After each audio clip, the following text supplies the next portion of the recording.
For starters, my husband has parental issues. He was abandoned by his biological parents and put into foster care as a toddler.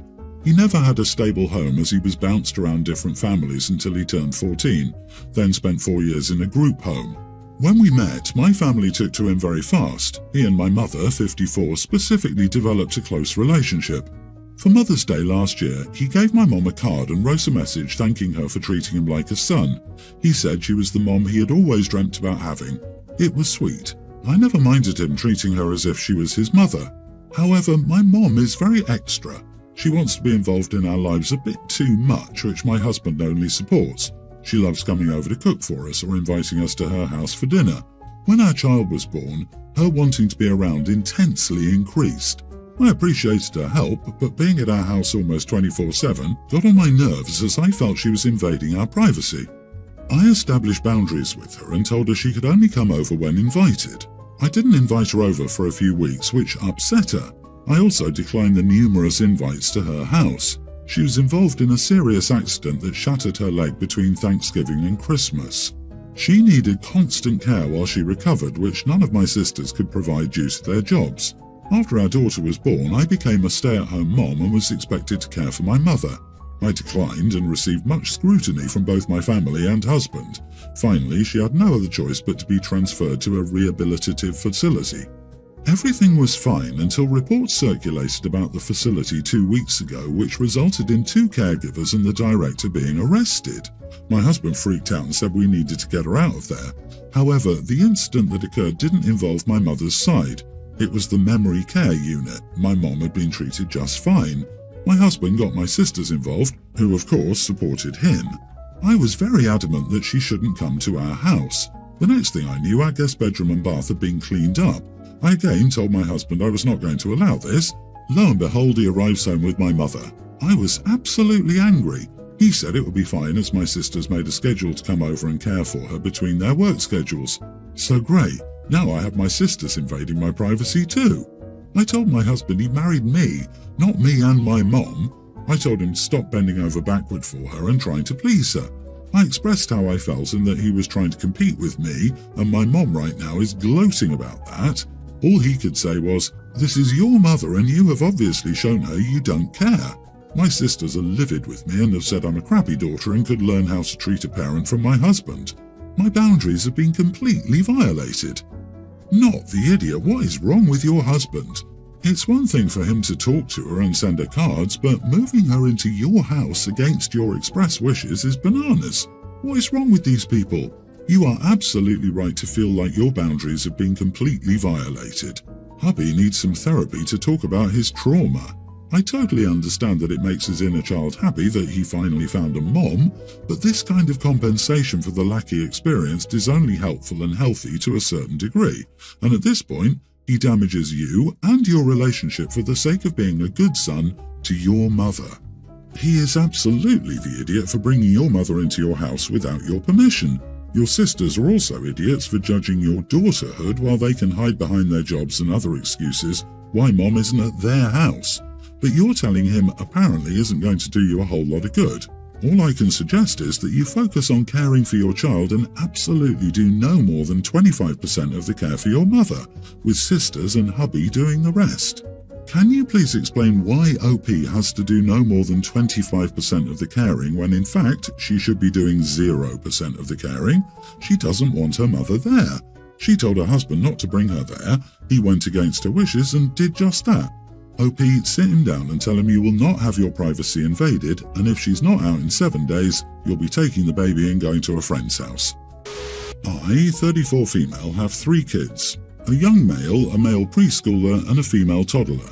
We live in a 3-bed, 2.5-bath condo, and we have my sons in one room and my daughter in another. We also have a loft area with 2.5 walls. One side has a wall maybe 3.5 or 4 feet tall, and the other side is open. I have a half-sister, tween, that needed a place to stay. She was in an emergency foster home, and either my husband and I had to take her in, or she had to go to a foster home. We've never met her. I didn't even know she existed, but I didn't want her to end up in foster care, so we took her in. My husband wanted her to share a room with our daughter, but I thought living with strangers was hard enough for her, and she'll need her own space. We ended up moving our daughter into our son's room, but that didn't work out well. Our daughter can't sleep without a sound machine and night light, and the boys can't sleep with them. They also have different bedtimes. Putting the boys to bed always woke her up. My husband wanted to put her back in her old room, but I didn't think that would be a good situation for either of the girls. I ended up moving her bed into the loft, and her clothes changing table are in my room. The half wall is too high for her to climb, her toys were already there, and we can put a divider or curtain there if it becomes a long-term thing. My husband came home and saw this and was furious that I moved our daughter into the loft instead of letting her share a room with my half-sister. That was around 3 weeks ago.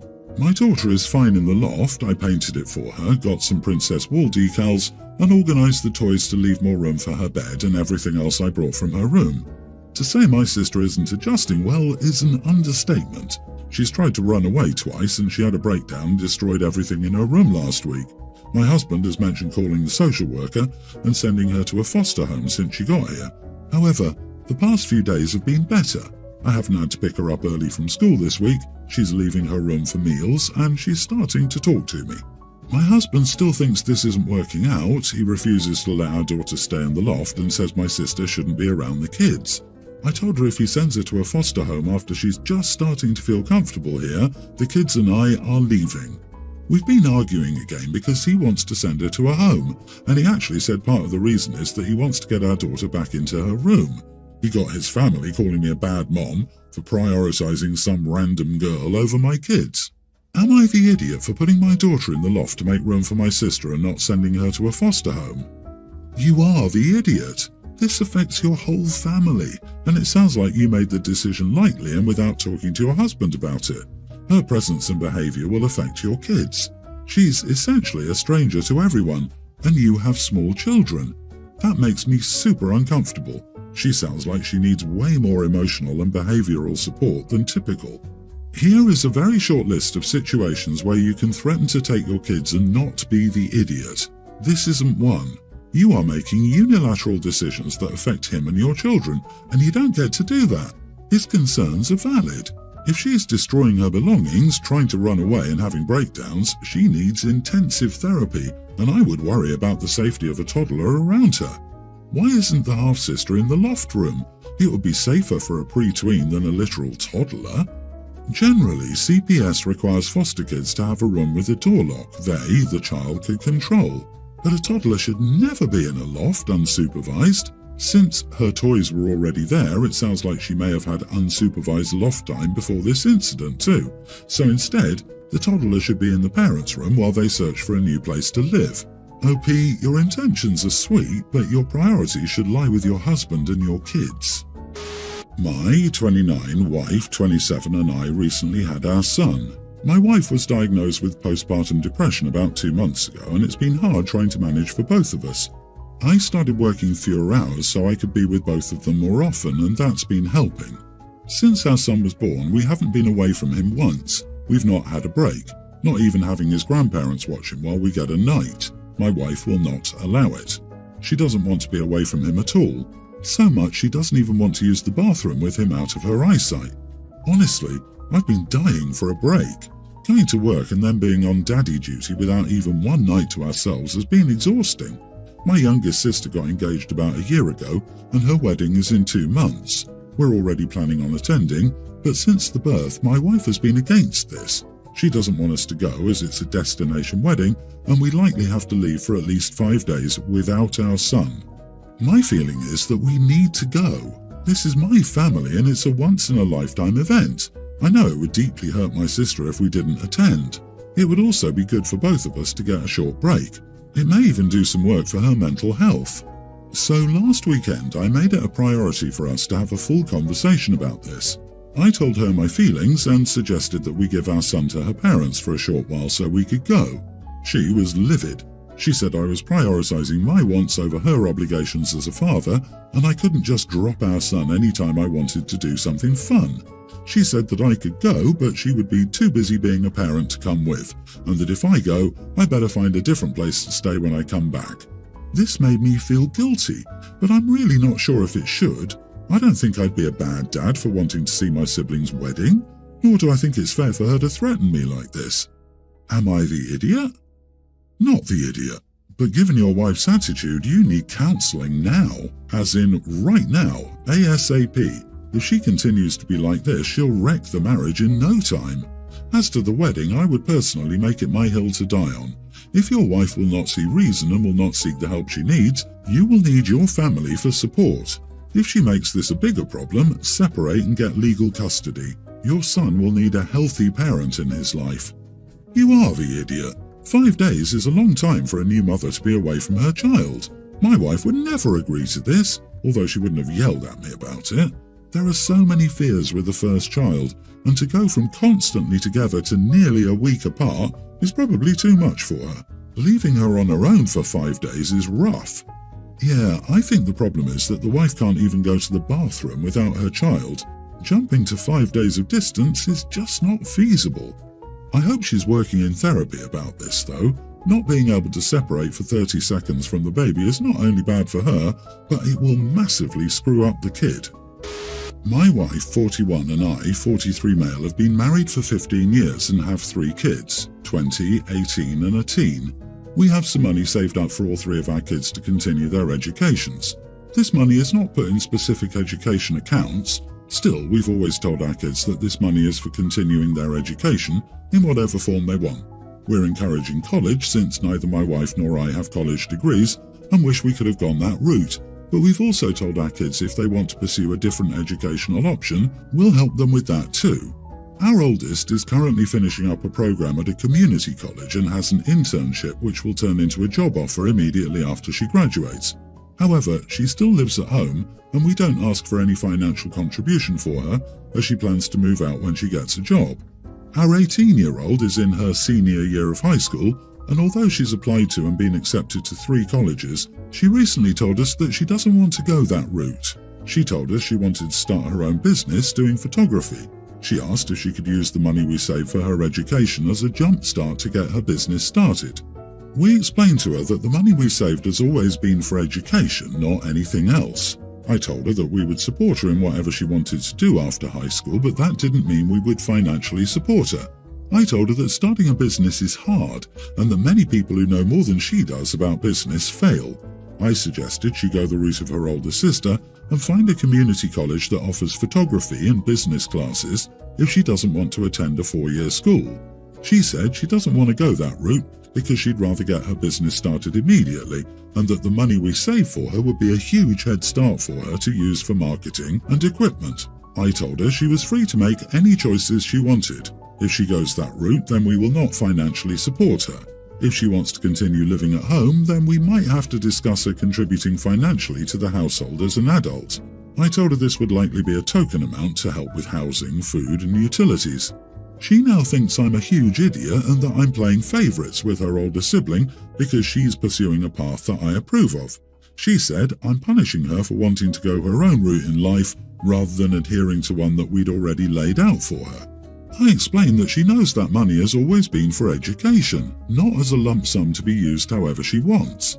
I told her that we would support whatever decision she wants to pursue, but that doesn't mean we have to financially support it. My wife is on the same page as me, but thinks we should give her a portion of the money to start her business. Not the idiot. Starting your own business at 18 with no real training or even business classes is a recipe for disaster. Just giving her that money now, straight out of high school, would be a colossal mistake because this money was intended to set her out on a great start in life, and this won't do that. Photography business? Do you mean the thing anybody can do with their iPhones these days?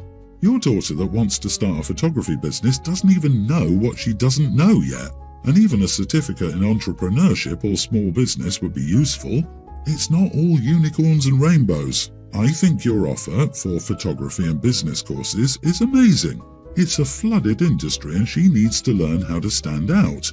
She wants to be an adult and start a business instantly without learning the ins and outs of running a business. She may be about to find out how tough it really is. It's your money and you decide how it's spent. My 26 female little brother 21 lives in another state for school, but he came back home for a week to visit everyone. He was staying with our mom, our childhood home. About an hour ago, I got a call from my mom instructing me to tell my brother to come home because she needed him to put together the TV stand for her. even though he told her he would do it tomorrow. My brother went on a date with a nice girl that he started dating before he left for school. He came over to my house earlier to borrow my car for the date because he didn't have one, so my mom assumed he was back at my house. I informed my mom that my brother was still out and asked if he was supposed to set it up tomorrow, to which she replied, "Yeah, but I changed my mind and want it up now. So your brother needs to come home now. What is he even doing on a date for 3 hours? Having intimacy? He better not be having it with that girl." I was sort of taken aback by her statements, but not really, because my mom has always had this weird control thing over my brother's girlfriend, and so I replied, "What he does at his grown age is absolutely none of your business. And frankly, it's weird that you care so much about his intimate life. You're his mom, not his girlfriend." She said something along the lines of, "Yeah, I'm his mom, so I should come first." I just laughed and called her delusional. About 30 minutes later, my brother called me asking to stay with me and my fiancée for the remainder of his stay because my mom called him crying, saying how he must not love her and blah blah blah. I, of course, told him he was welcome to stay. However, I got a call from my older sister basically scolding and cursing me out and calling me the idiot for saying that stuff to my mom and making her cry. Am I the idiot here? Not the idiot.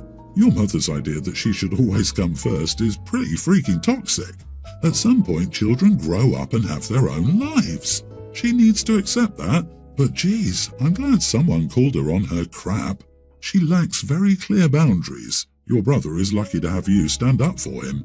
OP, your mom sounds like someone in need of support from a professional, both with boundaries and with the transition her kids are going through. I know everyone likes to pile on shouting, "Go no contact," and while boundaries are clearly essential to make with her, I'd stay in enough contact to encourage her towards self-insight and developing skills she needs to deal with an empty nest. Yeah, this is how you make 50-year-old single guys that can't find someone willing to take second place because mommy comes first.